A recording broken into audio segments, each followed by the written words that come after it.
Kitab suci itu kan suci ya. Menurut saya gini ya, kitab suci itu suci.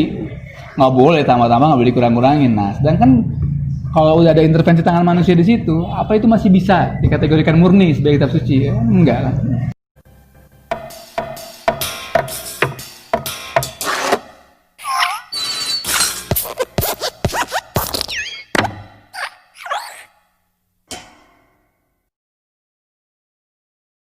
Shalom saudaraku, bertemu kembali dengan saya di Risans Channel. Di video kali ini kita akan membahas sebuah kesaksian dari seorang pemuda mu'alaf bernama Pierre Renaldi, di mana pemuda ini menjadi mu'alaf karena menganggap bahwa Al-Quran merupakan satu-satunya kitab yang sempurna dan tidak ada kontradiksi.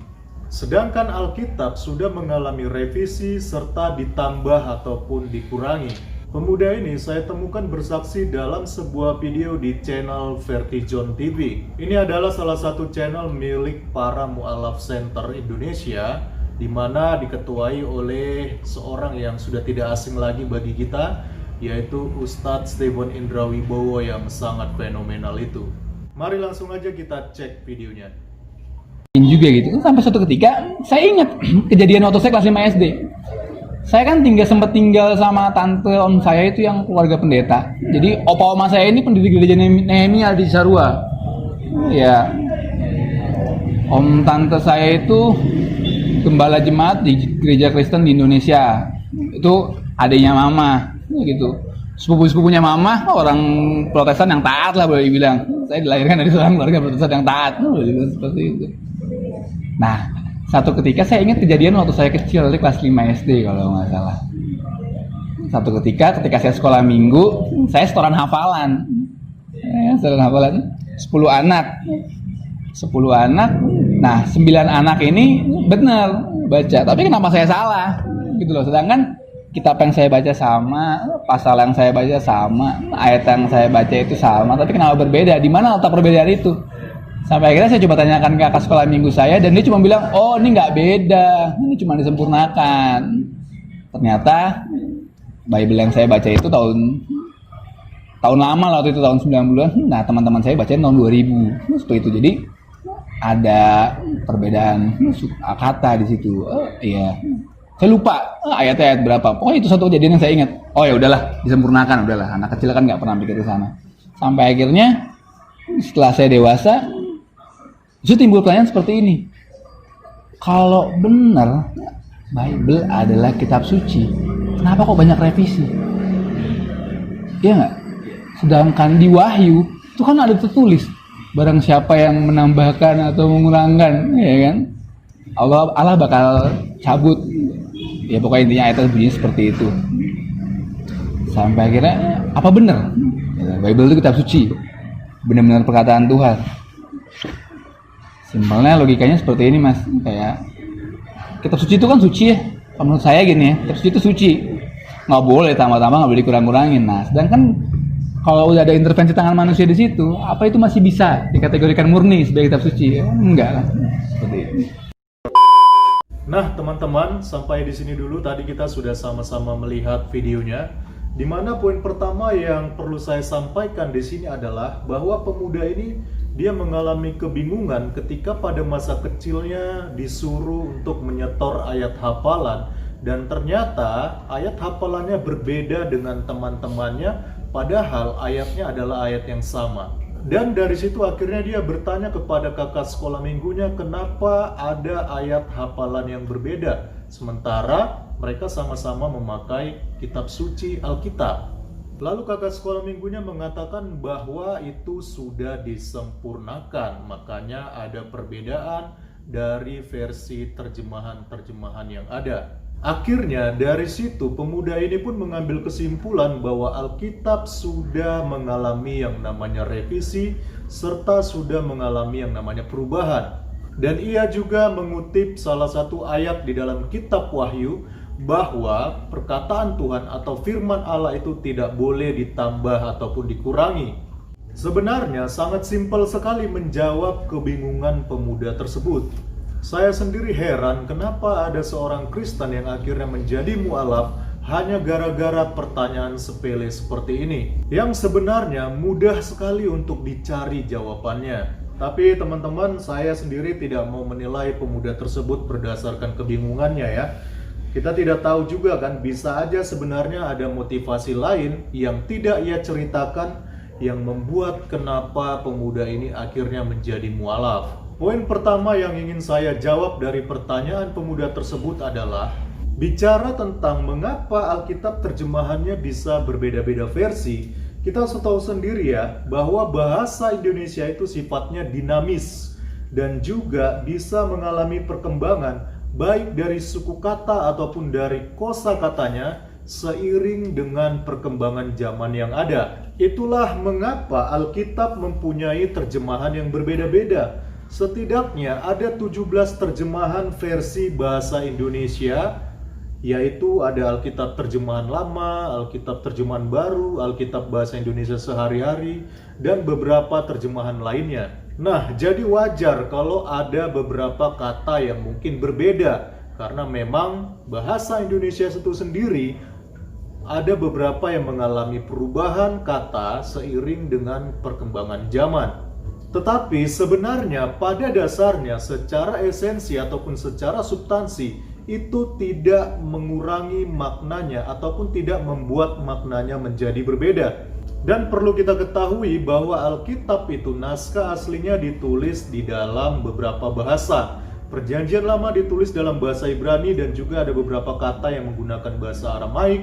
Lalu Perjanjian Baru ditulis di dalam bahasa Yunani. Jadi inilah bahasa naskah aslinya yang tidak berubah. Kalaupun ada terjadi revisi, itu adalah bahasa-bahasa yang sudah diterjemahkan ke berbagai bahasa-bahasa bangsa lain, seperti contohnya juga termasuk Indonesia.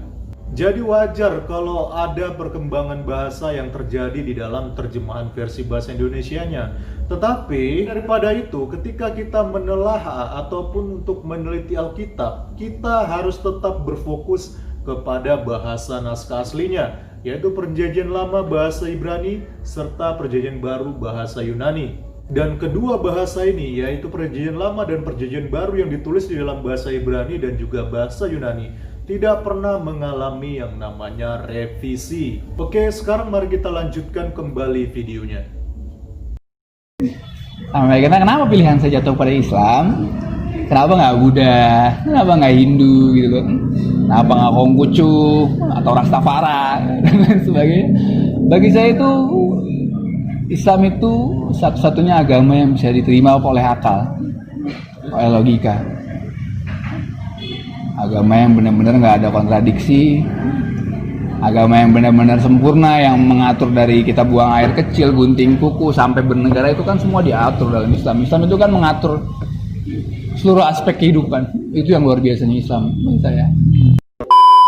Nah teman-teman, di poin kedua ini, pemuda ini juga berusaha untuk membandingkan Alkitab dengan Al-Quran yang dia anggap sempurna dan tidak ada kontradiksi serta campur tangan manusia di dalamnya. Sehingga hal inilah yang membuat dia memilih Islam dan menjadi mualaf. Sekali lagi semakin kelihatan bahwa pantaslah pemuda tersebut akhirnya menjadi mualaf karena ia sendiri masih sangat polos berkaitan dengan hal ini. Padahal Al-Quran juga pernah diterjemahkan ke dalam bahasa Indonesia yang dirilis secara resmi oleh Kementerian Agama pada tahun 1965 dan juga sempat mengalami beberapa kali revisi. Jadi sangat tidak bijaksana kalau pemuda ini mempermasalahkan Alkitab terjemahan bahasa Indonesia yang berbeda-beda versi dalam terjemahannya, sementara Al-Quran juga mengalami hal yang serupa. Saya juga tertarik dengan pernyataan pemuda ini di mana ia mengatakan bahwa Alkitab direvisi dan banyak versi, sedangkan Al-Quran terjaga kesempurnaannya dan tidak ada kontradiksi. Apakah benar demikian? Mari kita simak video berikut ini untuk menambah pengetahuan kita mengenai hal ini. Perfect preservation, ladies and gentlemen. Perfect preservation. That's what our Muslim friends have been telling us for decades. Perfect preservation, right down to the letter, from the time it was revealed to Muhammad. Seeking evidence for this claim, we opened their most trusted sources, and we read about entire chapters of the Quran being lost forever, large passages being lost forever, verses being eaten by a sheep, lost forever. How did our Muslim friends respond when we showed them that their own sources repeatedly declare that the Quran was changed over and over and over? They said, perfect preservation right down to the letter. Hatun Tash and Jay Smith went to Speaker's Corner with 26 different Arabic Qurans. Not 26 different translations, 26 different Arabic Qurans. How did our Muslim friends respond? Perfect preservation right down to the letter. Non-Muslims are publishing entire books filled with Quran variants. How do our Muslim friends respond? Perfect preservation right down to the letter. Fortunately, after decades of non-Muslims showing Muslims what's in their own sources and their own manuscripts, after decades of Muslim apologists lying about the history of the Quran, there are finally some Muslim scholars who are starting to admit that there are holes in the narrative. And it's very clear to you and to every single very advanced student and specialist that the standard narrative has holes in it. That's what I'm going to say.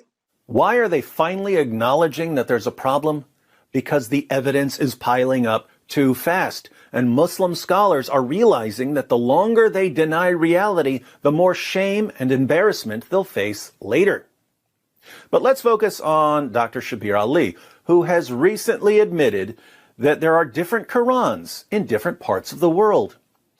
Today, most Muslims read the Quran in a text that is referred to as the Egyptian edition of 1924. That's how scholars refer to it. Most Muslims may not have realized that this is the designation for that manuscript, for that text. To Muslims in general, this is just simply the Quran.